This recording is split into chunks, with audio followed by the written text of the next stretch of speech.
The biggest clean energy disaster in years. This is what it is being called. This is what it is being referred to. And if you don't know what's happening, well, I'm about to fill you in because this is classic. I mean, classic Tory pure incompetence, pure and simple. So, what's happened? Well, if you live in the UK, you might know we're a bit in an energy crisis at the moment. So you'd think that the UK government would be desperate in any way it could possibly could to get new and especially offshore wind farms in built as fast as possible. But of course, you who have maybe been following this complete and absolute Tory disaster know one of the very first things that the Tory government came in back under David Cameron was to put a ban on offshore wind farms on, which has left the UK significantly behind when it has been coming to these projects. Yep, as people have constantly told them throughout the years, look, we have all this shoreline that we could be using for offshore wind that could be generating vast amounts of really clean, cheap energy for the UK. And you'd think the government, especially now, this government, the current occupiers of the chamber, they'd be jumping at the task to try and get these projects up and off the ground. And they did. They put out an auction to try and get these companies to come and set up these new wind farm projects. And everything, of course, at that point sounds good. Okay, we've recognized our problems. We've unlifted the ban. We're going to have an auction to try and get these projects off the ground. But I did say this was classic Tory incompetence. So let's find out what happened. But before we do get to that, please do remember to click on the like, share, and subscribe button. And of course, down below, there are links to my Patreon page and a one-off link called Buy Me Coffee, where you can buy me coffee. And of course, as always, thank you very much to all those people who do help and support the channel that way. And of course, there is the YouTube thank you button, and of course, the Pony Club down below as well. So, what happened in this auction? Because that's where things started to go wrong. They said, let's have this auction. And of course, these sites were chosen where they could have them. And then, of course, we've got another problem, inflation. So companies were constantly saying, look, we appreciate your auction. We're more than willing to set up these wind farms, but the price that you are asking for like the received electricity that these are going to generate is far too low to be able to actually pay for these new sites that you want us to build. And they were told repeatedly, from what we can see from some industry insiders, like I say, we'll get to some of the quotes and comments in a bit from what some of these people were saying about this absolute disaster. But that's essentially what has happened. And you've had two massive companies that specialize in these. They've pulled out. And when they pulled out, it sent a message to every single other supplier and builder of these sites. If they're not going to be involved because it's too cheap, why should we be involved?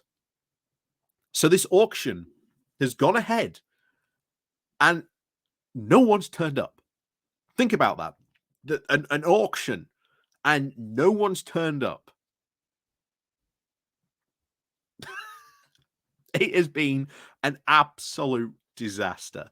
But let's go over some of the comments by some people in the industry, because this just really goes to show you the scale of this disaster. So the first one, a chief executive from Scottish Power, Keith Anderson, had this to say.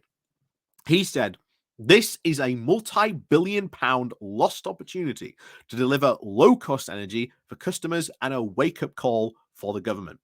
We all want the same thing, to get more secure, low-cost green offshore wind farm built in our waters. And Scottish Power is in the business of building wind farms, and our track record is second to none when it comes to the terms of getting these projects over the line when others haven't been able to. But the economics simply didn't stand up this time around.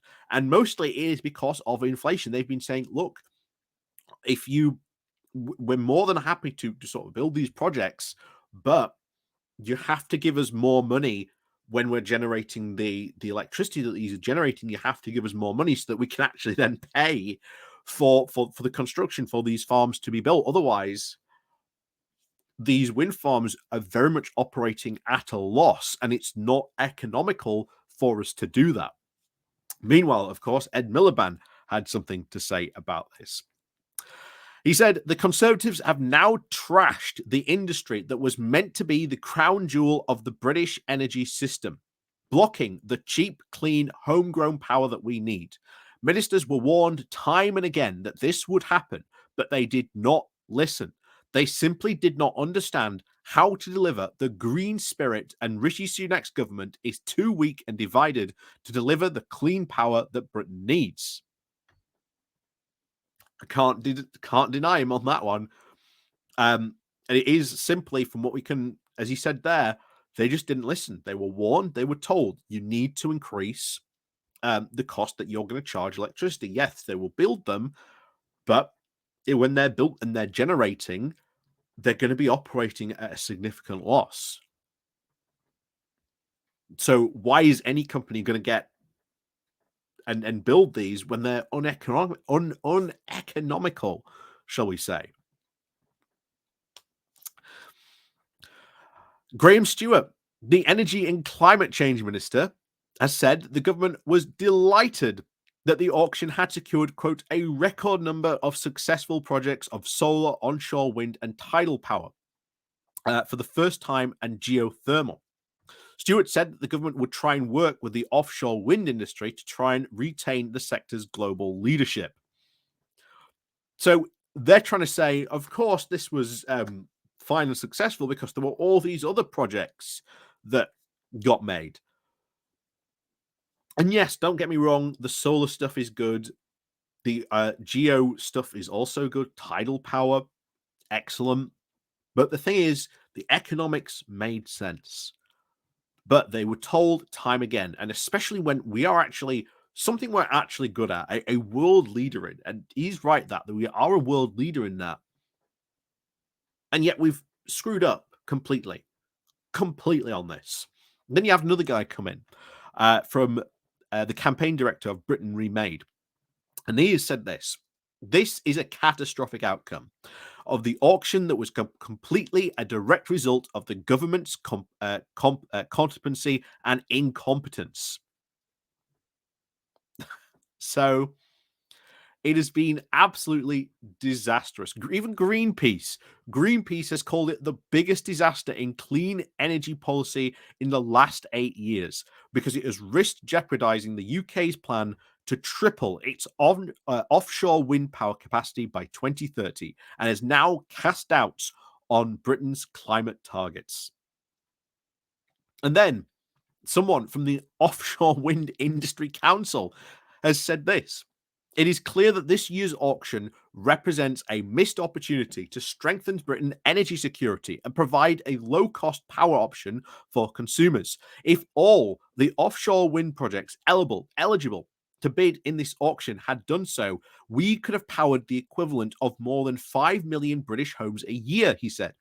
Our plans to try and accelerate the growth and the innovative sector in the years ahead remain ambitious but undimmed. We will try and continue to work with ministers to build up a world-class domestic offshore wind supply chain around the UK, creating tens of thousands of jobs and attracting billions in private investment.